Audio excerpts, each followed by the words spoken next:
Good afternoon, everyone, and thank you so much for joining issue one this afternoon to talk about a really important issue related to the administration of our elections. I'm Michael Beckel. I'm the research director here at issue one. I've got a tremendous lineup, great panelists here today, including Arizona Secretary of State Adrian Fontes, Julie Wise, who's the election director in King County, Washington, which includes Seattle, Josh Daniels, the former county clerk from Utah County, Utah, which includes Provo, and Amber McReynolds, who is the former elections director for the city and county of Denver, Colorado, also the former executive director of the National Vote at Home Institute, and currently one of the board of governors for the United States Postal Service. And all four of these speakers are part of issue one's Faces of Democracy campaign, an effort that we launched about 2 years ago to bring the voices of state and local election workers to Washington to continue to advocate for more funding for our elections, more protections for the unsung heroes who run our elections, and more support for these folks across the country who are making sure that all Americans can have their voices heard in our elections. We've got a moderated discussion happening this morning, and also plenty of time for Q&A. If you've got Q&A, if you've got any questions, feel free to use the Q&A function here in the Zoom.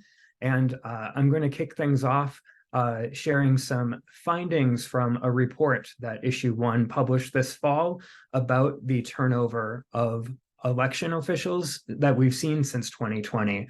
Obviously, there's been increased attention on the election workers and election officials across the country in the wake of so many lies, so many conspiracy theories, so much stress, so many threats, so much harassment. And it's really time for Congress to step up and have these election officials' backs. If you give me just 1 second to share my screen, I can show you what issue one found in our report. So issue one published a regional case study this fall looking at election official turnover since November 2020. Across the country, elections are run in a wide variety of ways. Every state has a different system.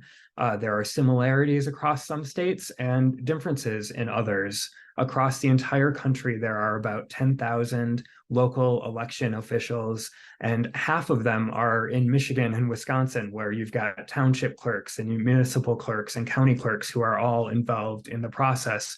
But in the Western United States, election administration typically happens at the county level with a single official in charge of election administration. And in 10 of these 11 states, that's the case. And in Arizona, there's typically 2 officials. So as a small team here at issue one, we did our best to count who's new, who has been there, and how long these folks have been in these roles.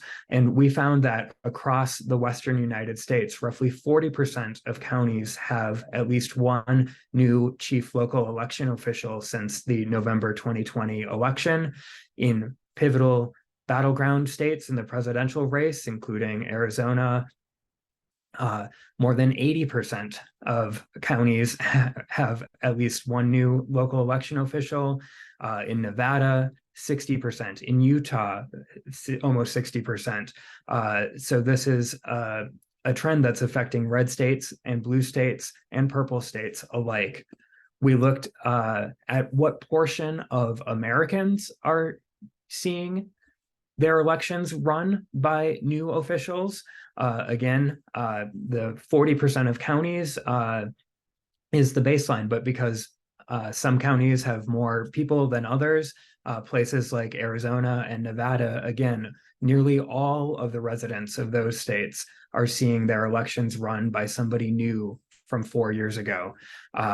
And across the entire 11-state region, half of the Americans who live in the Western United States will have a new chief local election official since November 2020. And the people who left these roles have taken with them invaluable amounts of institutional knowledge and experience. Across this region, we saw officials who left these jobs take more than 1,800 years of institutional knowledge and experience with them. In Colorado, that was more than 300 years. In California, more than 250 years. So really across the country, this is a trend that we're seeing, and it's unfortunate that so many folks have been threatened, are being, threatened, harassed, and really, the Department of Justice has been prosecuting people who are going, out on a limb and saying such awful things about our local election officials. But we're here to really highlight these stories and highlight, what people in Washington can be doing to even take these threats even more seriously, and also make sure that we've got the amount of funding that we need flowing to all of these election offices in the Western United States and across the country. Again, why did we look at this region of the country? We thought that it was a good mix of states, some of which were battleground states, some of which were Republican controlled, some of which were Democrat controlled. And again, that the uniformity in the methodology to say that this was an amount of counties that our small team could tackle, and that we were typically counting one person per county in these roles. So we looked at county records, we looked at counties' websites, we looked at social media, we looked at news articles, we looked at election results to build from scratch this database of local election officials in these places. And I just want to set the table with this as our baseline. We want this also to be a really forward-looking conversation today, and Amber and the panelists will be talking about how local election offices are reacting to this new reality, and also just reminding again, what can be done, that people in Washington can step up and have the backs of local election officials. Congress can mitigate the exodus of local election officials by providing adequate funding and resources, including legislation to help protect officials from threats. Law enforcement must continue to prioritize the prosecution of those who threaten election officials. And we really, want to incentivize election officials to stay in these jobs and provide the resources necessary for the next generation of election officials to thrive in this environment. So without further ado, I will turn it back over to Amber McReynolds to start this conversation. Thank you so much, Michael. And thank you to the whole Issue 1 team for planning this event. And Michael, your work on leading the work that went into this report. Such an important discussion for us to be having today. And I'm really excited that we have such an amazing group of individuals here from various states in the West, including Secretary Fontes, Josh Daniels from Utah, and then finally Julie Wise, who's the election director currently in Seattle, which is King County, Washington. So thank you all for being here to talk about this. As we're all local, we all were local election officials at one point. Now we have a secretary among us as well, which is rare, that I'm going to ask you about Secretary Fontes. But election administration has always been exceedingly important, and it's always been part of the local government operation or the state government operation within states. I'd love for each of you to talk about how the job has changed during the time that you spent as an election official. And since the position is so nuanced, why institutional knowledge and understanding of process is so critical to administering free and fair elections. And then finally, possibly if you want to talk a little bit about the challenges that you see going into 2024. Secretary Fontes, can we kick that off with you? Absolutely, Amber. And also I'd like to repeat that bit of gratitude to Liz Casson and Michael and the entire Issue 1 team for their great work. We've been citing it everywhere. I will be mentioning it again at my testimony before the Senate Rules Committee in just a couple of hours. This is important stuff for folks to know. And, this is the canary in the coal mine. we have to be on top of it because things have changed. You know, I hearken back to some of my earlier months as an election administrator, and one of the first people I learned from was Amber down in Denver. Amber, I hope you remember that visit where I was blown away by the ballot tracking system that you all had. Ran back to Phoenix and we put it together, and it is one of the best ways to rebuild some of the confidence that folks have lost for a variety of the wrong reasons in election administration. And I think that's really one of the biggest changes that we have experienced to get to your question in election administration since, you know, my days starting out, is that in years past, election administration was for the most part taken for granted because there was a civic trust. There was a civic faith in the folks who were actually doing the work that all of us either have done or still are doing. And that has eroded significantly. But from my perspective, it's been eroded on purpose. This is a purposeful, long, slow burning movement against free and fair elections in the United States of America. And this is not a political left versus right question. It's a democracy versus authoritarian question. This is a set of processes and procedures that we have agreed to. And occasionally we have had, you know, just sort of some of the fights around the edges about this or that.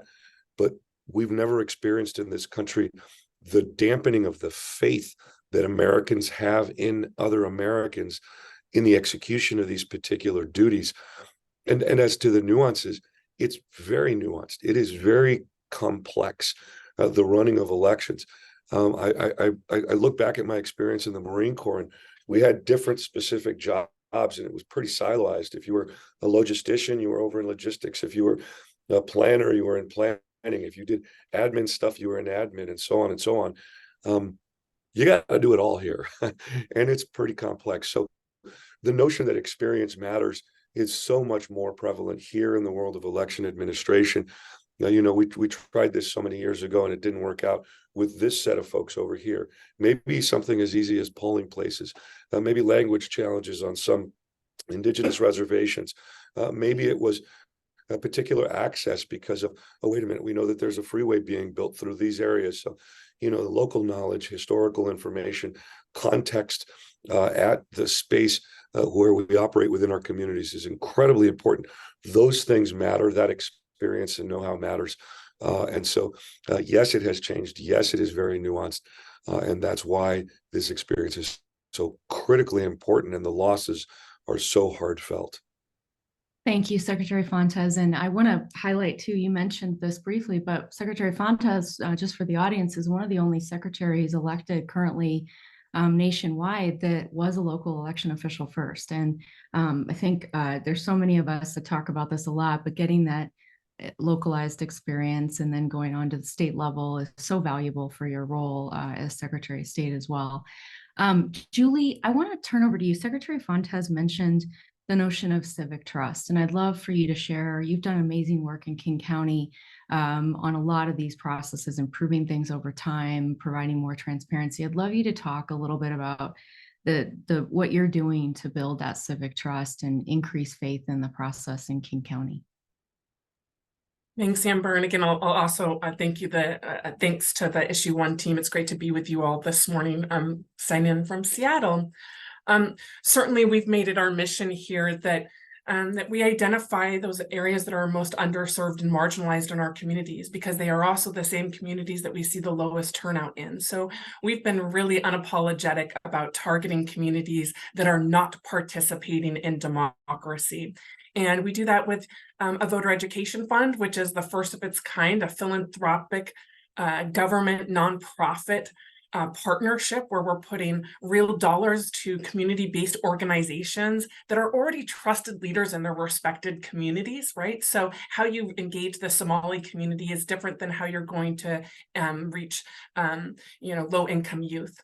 And so being able to really empower those community groups that already are trusted messengers in those communities has really been impactful for folks to hear, not just from your election administrator, trust us, everything is good here, all the things are happening correctly, but to really hear that from other trusted members in the community, I think has really been helpful and impactful to see people engage in democracy. Engaging in democracy looks different, right? Civic engagement can be running for office, getting voters registered, being registered yourself, voting regularly yourself. So really making this sort of thriving, vibrant democracy is multi-tiered, if you will. So we've really been leaning in to say, let's look at the map and see where we have the lowest voter turnout and the lowest voter registration rates, and let's be proactive in those communities with drop boxes and vote centers and social media and all kinds of different ways. And again, the voter education fund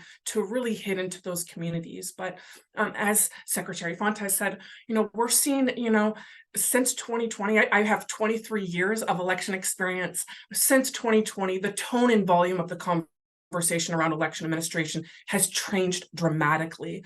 And the kinds of questions, and even I think more especially the way that they're asked, is fundamentally different. With some folks, there's almost just this automatic assumption of guilt or corruption or conspiracy just by virtue of working as an election administrator and following the laws and rules of the state that they live in. It is disheartening, it's discouraging. Some days, quite frankly, it's devastating. But with 1.4 million registered voters, we get to hear from lots of folks by email and phone. So we certainly hear a lot of good, but we also hear a lot of concern and feedback from our community. But really, I think really impactful into getting an 87% turnout in King County for the last presidential election has been that work, Amber, in our communities, and really targeting those communities that are not turning out and are not showing up, and understanding the complexities of why they're not, and trying to move that needle. And we're going to continue to do that work and be unabashed about removing barriers and therefore increasing access, because we fundamentally believe that democracy is at its finest when all voices are heard. Thank you, Julie. And you highlighted a number of things there that I think are just so important, and just the change in the demeanor. And, one thing, and I know business always talks about this with regards to customer service, very few people provide compliments when things are good. You often hear the complaints, whether it be with a restaurant or a business online or whatever it might be. So I would encourage just the people watching today too, that encouraging voters to share their good experiences and thank election officials and go that extra mile to do that. It can go a long way in supporting the infrastructure that is our election officials. Josh, so you opted not to run for re-election in 2022. You served for many, many years as the Utah County Clerk. Just curious as to your decision making in there, how you see you're still obviously working in election and administration work and policy, but would love to hear your thought process around the decisions that you faced and how you see the broader ecosystem with regards to election officials leaving these positions, and how detrimental that might be to democracy. Yeah, thanks, Amber. Always great to be with you and so many great people here, including my fellow Marine, Adrian Fontes. It always takes a couple of good Marines to run an election well. But, the thing that I think we've seen change the most that impacted me and probably others is the politicization of election administration, because oftentimes these officials are local elected officials who are elected in partisan elections. You can have a bit of a partisan capture effect that happens. And certainly in the wake of the 2020 election in the Republican Party, there's, a lot of disgruntled Republican, voters or sort of grassroots type folks who believe some of these lies and misinformation about elections and the 2020 election in particular. And so they've begun to really believe that, who they elect as their election official needs to conform to certain soundbite policy ideas that are coming out of some of these very narrow groups of voices that doesn't really represent a broad set of Americans or a broad set, I think, of Republican voters. But this sort of smaller, loud group can have a really outsized influence in partisan elections. And that's particularly true in a state like Utah, where though it's a Republican state, you would think that the Republican primary voters control the outcome, which is true. There's even a subset of that where we have these local convention meetings. And so local grassroots organizers within the Republican Party actually have an enormously outsized influence in picking candidates for the Republican Party. And when they focus almost explicitly on election policy as the number one thing, all of a sudden, who gets elected as the county clerk becomes a highly political issue. And so, and the folks that work in these offices generally are not typically partisan-minded people. Oftentimes, you have people who started out as government employees working in elections for many years, who decide that they're willing to step up and lead the office. So they have to, pick a brand, a party, and they have to actually seek election. And that becomes a very interesting experience for people that are not typically political. Our community where I serve is one of the strongest Republican counties in the state and in the country. And so this sort of magnification of the influence of this kind of voice became, pretty clear that this was going to be ugly, and it was going to be all about the 2020 election. It was going to be about whether I, as the election official, gave in to some of these demands from some of these groups. And I thought, that's not going to be a good way to sort of talk about election policy in the community. So, I didn't want to endure that exercise, and thought that, well, it'd probably be better to find somebody who would be great for the job, but didn't have the liability of having run the 2020 election. In other words, I became the bad guy because I happened to be there in 2020 and tried to, run a good election despite many, many challenges, a pandemic, historic turnout. And I thought we did a really great job. But again, that's not the qualification for office now. As you politicize these offices, the qualification for office is adherence to an almost doctrine that is increasingly coming from conspiracy theories rather than policy. And that's just a really toxic environment in which we are going to select election administrators. I mean, I think we should be selecting people based on their skill set, based on their experience, and those things matter a lot in elections, especially as elections become more sophisticated, have increased legal compliance, and as we incorporate more complex systems and technology, you need a certain kind of expertise. And you don't find that expertise by figuring out who will genuflect the next conspiracy theory quicker. But that's kind of what's happening, particularly, I think, in Republican counties, where many of these officials are Republican, and then they're elected in these Republican primaries, or maybe even more narrowly in these sort of local Republican conventions. Thanks, Josh. And I loved what, your point about their technical processes, their technical, it's a technical infrastructure, it's a professional field. And Secretary Fontes, I'd love for you to talk a little bit, kind of building off of that professionalism and training and, all of these things that have to happen that largely the public doesn't necessarily know about. They don't know that, there's a whole sort of infrastructure around training broadly. But given, you have a high number of residents in Arizona where you're going to have someone new administering the elections, can you talk a little bit about how you're coordinating and planning and thinking about training and building on the infrastructure, and maybe even some solutions beyond just the state of Arizona, maybe at the federal level, that could help with some of this support for the professional industry that is election administration?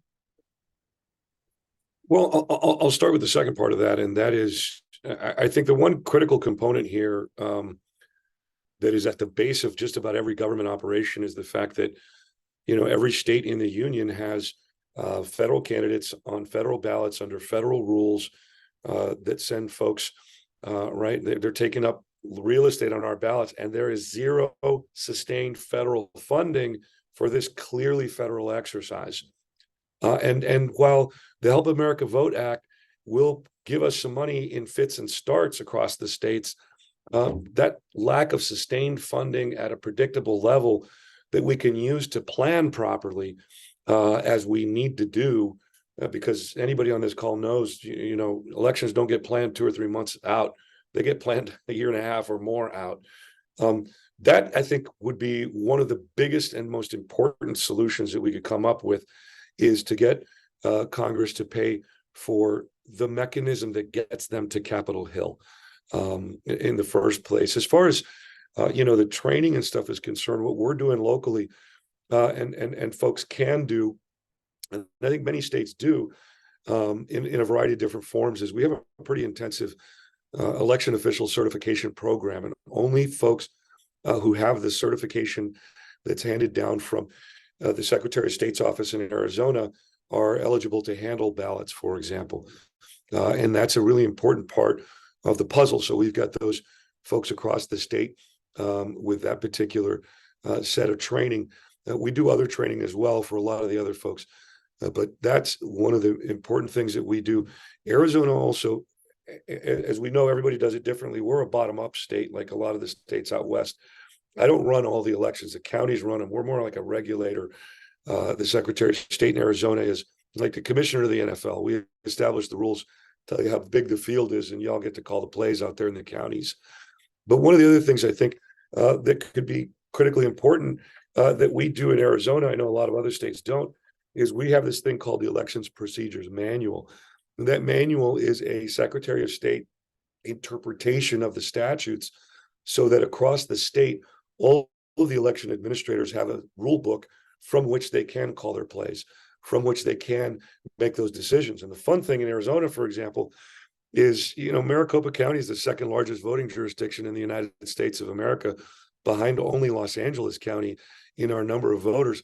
And we have some of the smallest voting jurisdictions in Arizona. We've got counties with just a couple thousand registered voters in them as well. So we've got to get a set of rules out there for folks that is a state standard within which the counties can operate.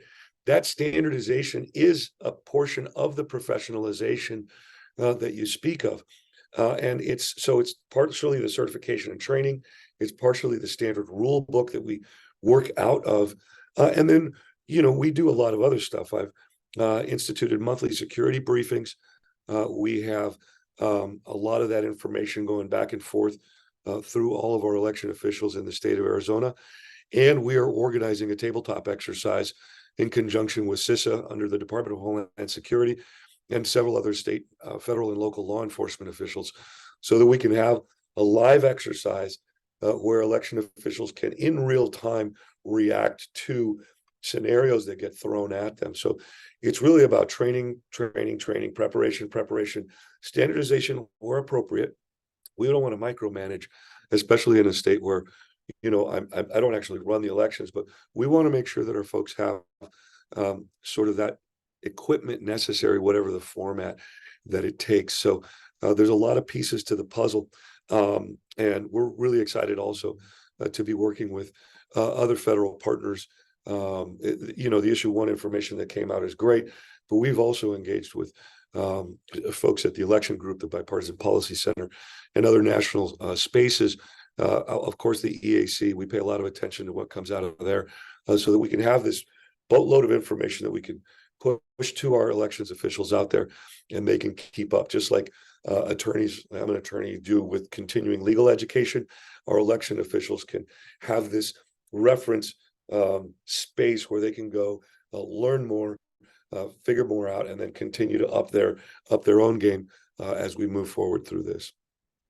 I hope that gets to your question. Yeah, it does. It's great. And I'm glad you highlighted federal funding in Congress. And clearly you want to be the NFL commissioner after you're done as Secretary of State. It's a good transition. I'm working on it. I think that the reference to that is really interesting, that the Secretary of State serves in that role. Local officials are largely the referees, kind of calling balls and strikes. And facilitating the election process, which is usually between 2 teams or 3 teams or 4 teams, but they're engaged in a competitive event. And in a lot of ways, Congress is kind of showing up to view the competitive event or be a part of it without paying for it.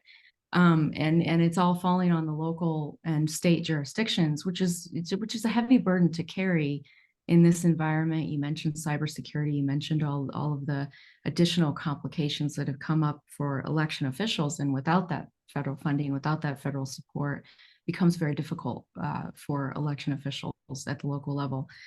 For Julie, so in issue 1's turnover report, you actually spoke about institutional knowledge is like a savings account. Can you elaborate on that a bit more for this audience and just talk about how important institutional knowledge is, particularly for election administration, and then also highlight some of the things you're doing to build up professionalism within your office, expand the knowledge base, and maybe any ideas you have for building that pipeline broadly across the country? Yeah, absolutely. You can almost think of experience on the job as money in the bank, if you will, right?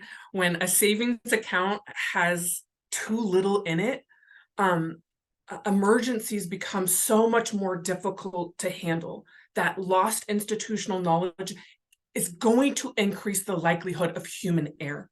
The complexities of the job and understanding the downstream and upstream impacts of making a decision or a change. And if you don't have that institutional knowledge, again, likelihood is going to create a human error. And even when an organization has the best well-documented procedures, new problems and questions are going to arise. And it's the experienced staff that can really understand the complexities of that, explain things quickly and succinctly, saving us a lot of valuable time. Having the experience to know why we've done something also, right? Or why we have not done something is really key.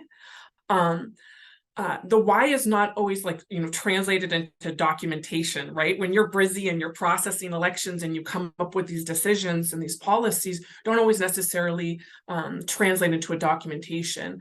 And that sort of the various iterations that were improved upon over the years aren't necessarily really clearly documented either. What you've tried out and what didn't and why isn't necessarily always documented in all of our offices. So or when there's issues that come up, you don't have time to read them, right? So I think that that's incredibly important to think about. So yeah, it's like money in the bank when you've got institutional knowledge there. How we're gaining some professionalism, and I think we looked at the University of Washington came out with 3 key core messages as election offices to really help voters feel confident about their elections. And one of the major ones is really talking about that you have trained professional election administrators working for your office. And so as the secretary mentioned, in Washington state, we also have a really great, robust, led by the Secretary of State, election administrator program where there's training hours that you have to have each year. You have to go through different courses to even be applied, to be able to even apply, and have to have years under your belt, if you will, of experience. We also have many nationally certified election administrators here in King County through the Election Center. I think those are some really great ways to sort of professionalize the work and industry that we're in. And I think it's also really important too, though, is to really share that these are trained professional election administrators that are dedicated to this work, because I do think that's a really solid talking point for folks, along with bipartisan observation and transparency to round out those 3. Thanks, Julie.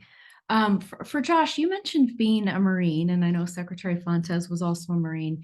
And I think about, we look at election infrastructure and, how we think about this turnover and what the future looks like in terms of this administration. There's so many different opportunities within the election administration environment, whether it's technology or customer service or process improvement. Talk a little bit about that synergy between, when you think about the military, there's so much investment in recruiting, and then training and standard operating procedures and bringing people in and making sure there's continuous improvement. How do you see that, maybe the synergy with election administration?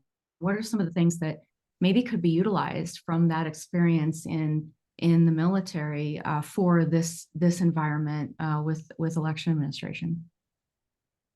Yeah, that's an interesting question. Always love to talk about the Marine Corps, right, Adrian? But you know, one of the things you do have to do in the military is standardize, because everybody should have the same training, and you never know when you're going to have to sort of swap one person for another. People get moved around, God forbid you're actually in a combat zone. You have to be able to sort of hot swap, as they use the term. That's when a barrel's really hot and you swap it for a new barrel. But you just have to sort of, kind of roll with the punches, and you never know what's going to happen when you're in a situation that's dynamic and evolving and challenging and unpredictable. You need everybody to have the right level of training and expertise to be able to carry out their job, no matter the challenges. And so standardization really helps in that regard. It's interesting. I think these two things are kind of in conflict. The idea of experience and wisdom with standardization. Standardization in many ways is a solution to what happens when you lose experience and wisdom and judgment. And so the more that we can professionalize and standardize election administration, both across the country and within individual states, the more that you don't have to rely as much on experience, because there's very specific kinds of training and people kind of know their role, and there's standard operating procedures and guidelines and guidebooks and handbooks and things like this that you can follow. But it really does require a lot of those old hands to create that content. I know all of us in our offices have created and promulgated SOPs, standard operating procedures, and states are adopting them. Secretary Fontes talked about that. I know other states have similar guidelines and handbooks. So there is this kind of tension, I think, between the idea of experience and then the ability to standardize through training and professionalism. But you can't have, you have to have one or the other. And in a lot of these small jurisdictions, like small counties and small towns, they're relying heavily on experience. And so, it's a real problem if the experienced person leaves and you don't have standardization to then back up to.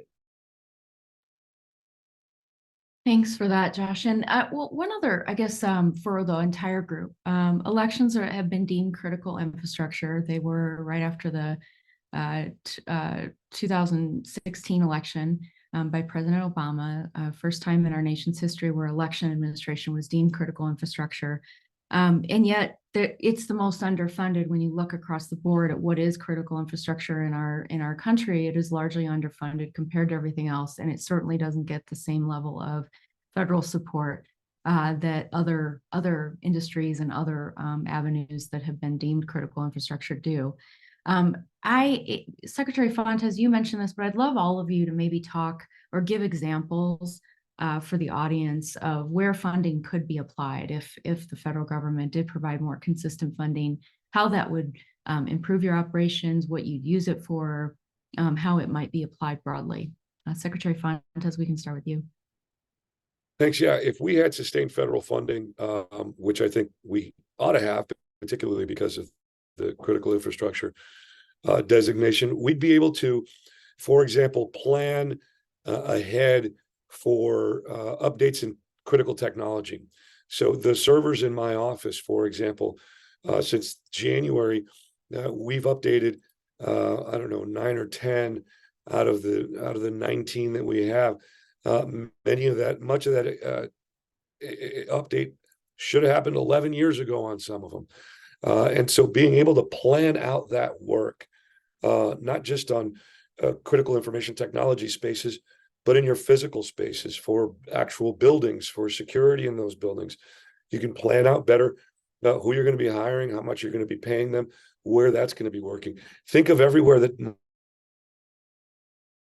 then also think about the way government projects out, does their RFPs, does their planning, and then pushes forward through those calendars that are longer term. That would make everything a lot easier. And it doesn't matter what area you're talking about. I mean, even, for example, in Maricopa County, the 2-year budget cycle that we have in one of those particular budgets of the several that we took care of when I was the recorder there, we had to plan out 1.5 years ahead of time to buy enough paper to print enough envelopes to put the ballots in, because you had to have the outgoing ballot, outgoing envelope, and then the incoming envelope. I mean, having that sustained funding that you know is going to be coming would alleviate all of the guesswork. It would alleviate all of the shifting and the behind the scenes, and it would free up folks to do a lot of the other stuff that needs to get done. So it's just about every aspect of the work that you could do would be able to just be made more predictable, more sustainable, a lot easier. And I think that's one of the things that's really important. We don't want to be underfunding stuff that is critical. I mean, if you live, half a mile downstream from Hoover Dam in the valley, you don't want that dam underfunded, right? If you live across a gigantic bridge, you don't want that bridge underfunded. If you drink water out of the tap, you don't want those water systems underfunded.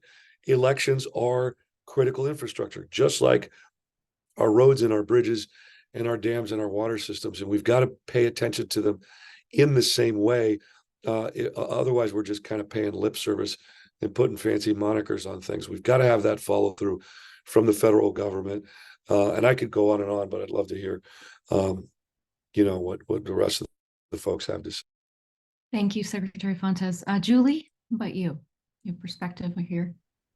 Yeah, and the budget inconsistencies are so hard to manage any business.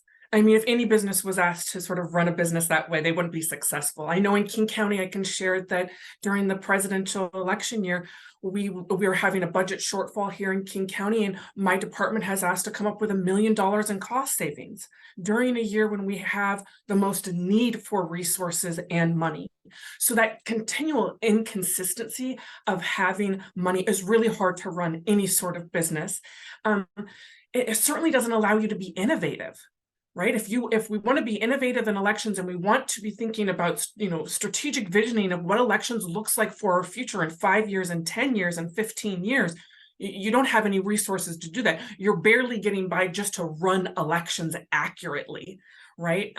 Let alone even, staying up to speed with technology. As the secretary mentioned, it's the same in King County and across Washington state, where we have aging equipment and we need those reliable resources to be able to do that. We also need reliable resources to keep our staff safe.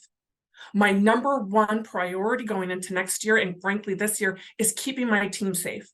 We've received an threatening letter with fentanyl in it. We've had to close the office because we were threatened, a county colleague, with a Sandy Hook style shooting. This is all just in the last month. So we really need reliable funding to make sure that we keep our staff safe. 1, so we can retain our staff. 2, so that we can actually attract folks to the field, and them not to be scared to even, do their job, let alone they can't go to the grocery store because they're, harassed by their neighbors for being an election administrator. So we certainly need consistent funding if we want to be doing reliable voter education and outreach. I think any election administrator across the country would tell you, sadly, it often has to be at the bottom of the list. If you have extra funding, then you get to reach out to folks and do the education and the outreach. Because you have so many legal requirements before that. So I definitely think that consistent funding is crucial just to day-to-day operations, but also the future of our democracy. Thank you, Julie. And Josh, I'd love your answer on this. And then I'd also just, something that, we talk about funding from the federal government. Obviously, Congress would need to pass that. The president would need to sign that. But even something that I often think about that's free that Congress could do is be honest about how elections work, be honest about the outcome of elections, don't spread more disinfo. And you actually, from Utah, one of your senators, Senator Romney in particular, has been very outspoken about, the honesty and the truthfulness about, especially following 2020. So we'd love you to kind of also talk about just the partisan politics nature of some of this, why it is nonpartisan, why we're not this definitely isn't a field where there's a lot of partisan politics that should be involved, but for some reason it's been infiltrating the system for a while. So maybe just kind of not only talk about the first part of the question, but also just the politics of it. Yeah, I mean, unfortunately, there's nothing more political than the process by which you decide which political leaders are going to represent you. Elections have been political since there were such things as elections, but that doesn't necessarily do a service to democracy. I think the theory of an election is that it's fair, it's free, everybody gets to participate on equal footing, and that the outcome, we're going to live with the outcome. You know, this concept of losers consent, that when somebody's lost and they know they've lost, that they let everyone know that you know it's over, or the people have spoken for that time, and that we need to move forward with whatever leadership's been elected. And so politicizing elections is just way too attractive to political leaders. And then to have you know, a partisan element to the actual administration of elections creates some risk and some concern. It absolutely takes political courage on the part of political leaders to stand up and tell the truth and to say things that that maybe aren't going to be popular.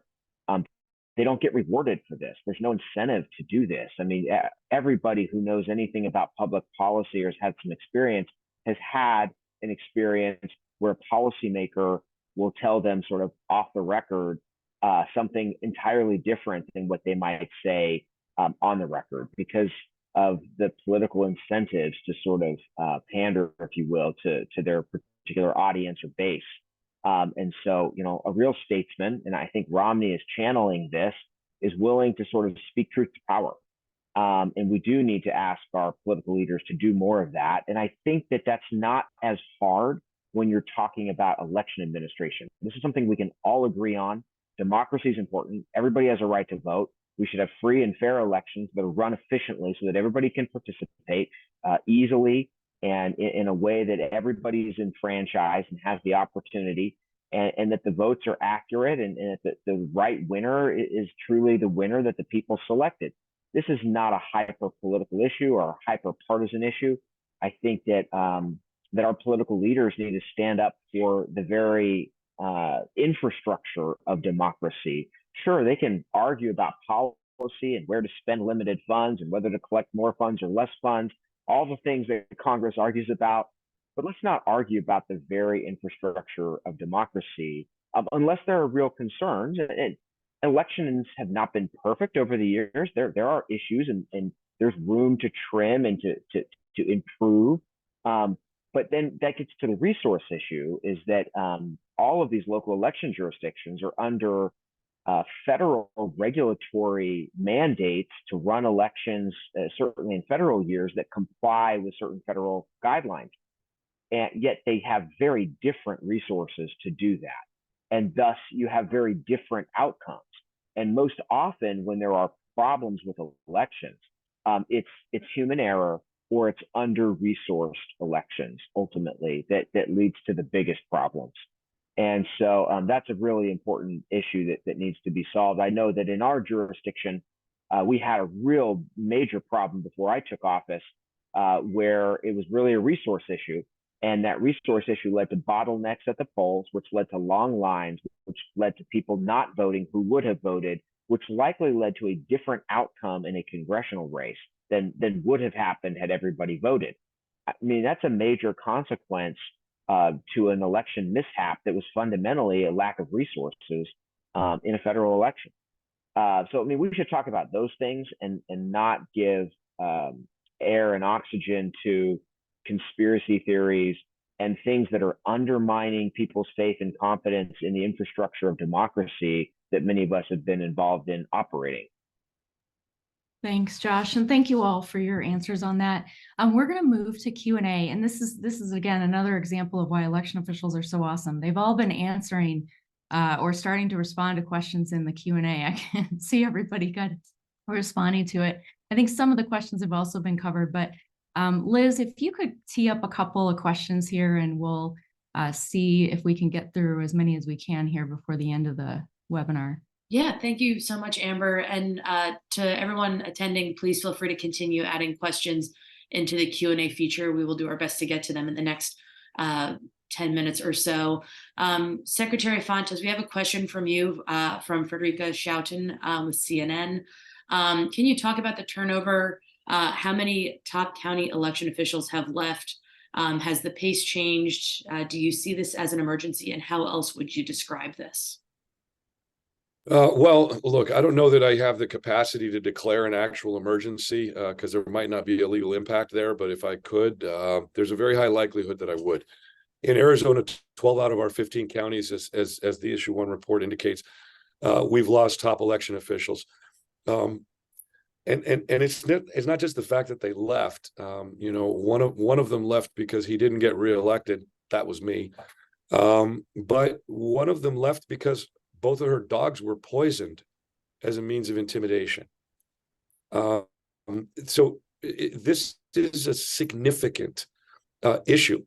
And we've talked a little bit about why experience matters. The fact that 98% of Arizona's voters will have one or both of those positions that is new from the last presidential election, that's a big deal. So is it an emergency? Close as you can get without making it official. Yeah. Is it a significant problem? Well, we're dealing with it. And just like my fellow devil dog on this call here would say, you adapt, you improvise, and you overcome. We've got a circumstance in front of us that is encouraging in this. And I'll close with this because I'm sure we want to get to a lot more questions. The folks that are coming in know what they're getting into. And it is with that civic bravery, that courage, that's really encouraging to me. And I think we're going to be in pretty good shape when we get to 2024, all things considered. Wonderful. Thank you, Secretary. I know, Josh, you were able to provide some more context to one of Alan Cohn's questions in the chat, but wanted to see if maybe Julie or the Secretary Fontes had anything to add. Is there currently a systematic way of identifying and sharing local election best practices with the public and with other election administrators? Yes. I think there is some really great opportunities through EAC and the Election Center where you have local jurisdictions across the country submitting their best practices each and every year to both of those organizations. And I'm sure I'm missing a few other that do a really, I know I'm missing a few others because we've won some awards from them. One, I think it's a huge team building for your team to be able to get recognized and awarded by their peers for doing some innovative, great work. But two, we always look at those best practices and learning from other jurisdictions of what they tried out. We've stolen hundreds of ideas from other jurisdictions and not had to reinvent the wheel. So I think there's a lot of really great resources. I'm missing off the top of my head this morning all the other ones. Ditto. And let me, there are a number of kind of professional associations as was mentioned. I think the other thing, and Secretary Fontes mentioned this at the very beginning, is jurisdictions that share amongst each other or travel to other offices to see things. That's actually probably one of the most expansive ways to share best practices is visiting and collaborating individually or together. Secretary Fontes mentioned ballot tracking that started in Denver back in 2009. Now about 100 million people have access to some form of that system or more and growing. And that's really it was really sharing of ideas across jurisdictions about how that came about. So I think there's our organic means, and then there's obviously the professional organizations that do a great job. Great. We've got a question from Jen Fifield with VoteBeat in Arizona. Jen says, Arizona gives a lot of power about how elections are run to county officials compared to other states with more of a top-down model. Does this make our state particularly vulnerable when we have such high turnover of local officials? Should we think about empowering the Secretary of State with more powers to standardize election rules and ensure consistency? Well, normally I'd let people outside of the direct line of fire on that question answer, but Jen, thank you for that question. Does it make us more vulnerable when folks are, for the wrong reasons, leaving office? Of course. But this isn't just an Arizona issue. This is mis, mal, and disinformation across the United States of America. It is lies based in conspiracies that are giving credence to and legitimizing some of the spaces where people think they can make these threats and chase good elections officials away from the profession. So the problem isn't the structure vis-a-vis sort of the secretary related to the county officials. The problem is the folks who are out there doing their level best to destroy the systems from without.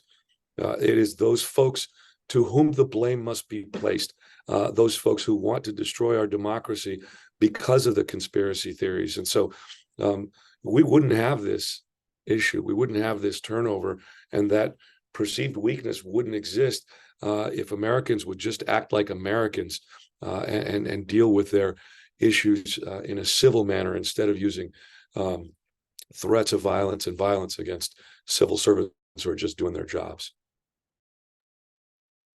Great. Thank you, Secretary Fontes. And we've got a question from Ben Hosansky, kind of a follow-up to that. With Arizona's bottom-up approach, have you run into any issues with municipalities that have attempted to politicize elections and have attempted to run elections with a partisan agenda in mind that may not be in the best interest of Arizonans? Not particularly. Municipalities. Our school districts have their own elections. Our municipalities have their own elections. We have water districts, waste management districts, fire management districts. Each of them has a designated election officer.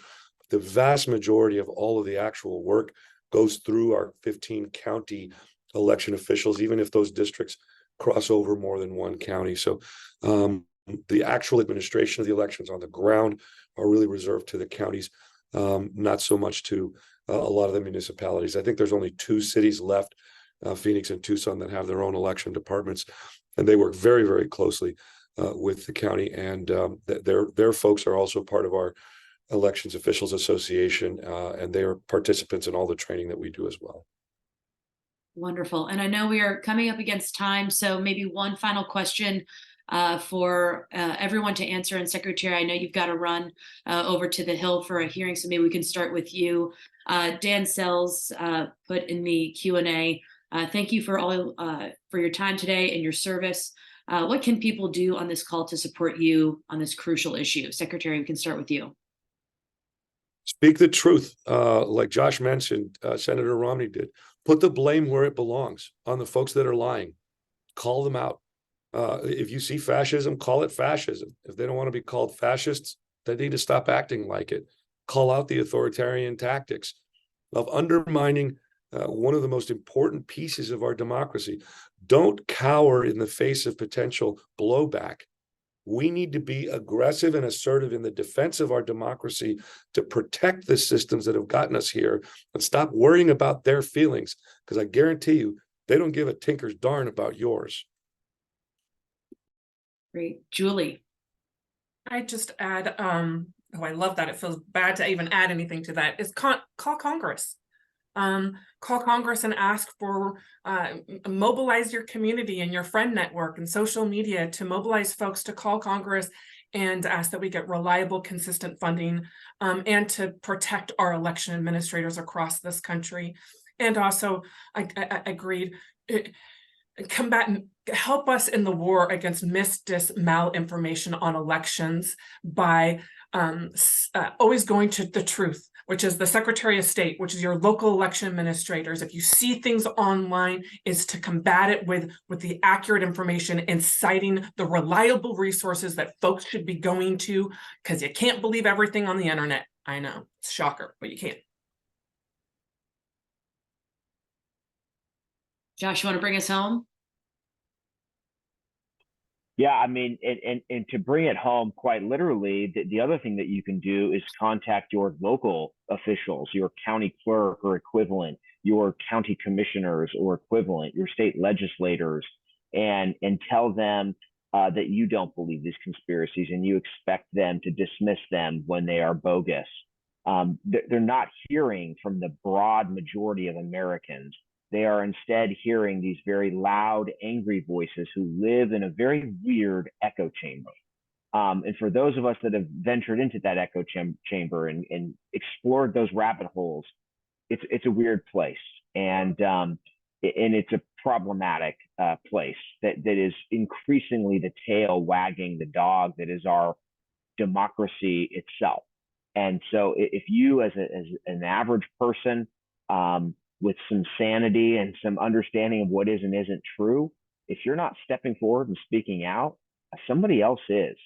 I mean, here's an example. Just do a records request to your local county clerk for any email they've received with certain terminology from these conspiracies. It will shock you how many emails they're getting, who they're getting those emails from, what those emails are saying, what kinds of things these people are demanding that their local election officials do in context of elections.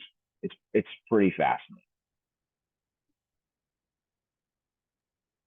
Great. Amber, I don't know if you have anything you'd like to add as well. I think all were great suggestions. Again, I think election officials need to hear also the good things they're doing well. So if you have a great voting experience, sharing that online and talking about that and writing about that with sharing it with your neighbors, encouraging others. I think the more we can do to sort of lift the positive aspects of our voting system, which are many, the better off we will be in terms of our civic health as a nation. And I loved the civic bravery and courage piece that Secretary Fontes shared. And then finally, serving as a poll worker, that it is invaluable experience. It's a great way to do your civic duty. So I'd lift that up too in terms of action items. Wonderful. Well, I know we were just a minute or two over time, but just want to extend immense gratitude to the Amber and our panelists and all of you for joining in today's conversation. Please stay in touch, and we look forward to seeing you all soon. Take care.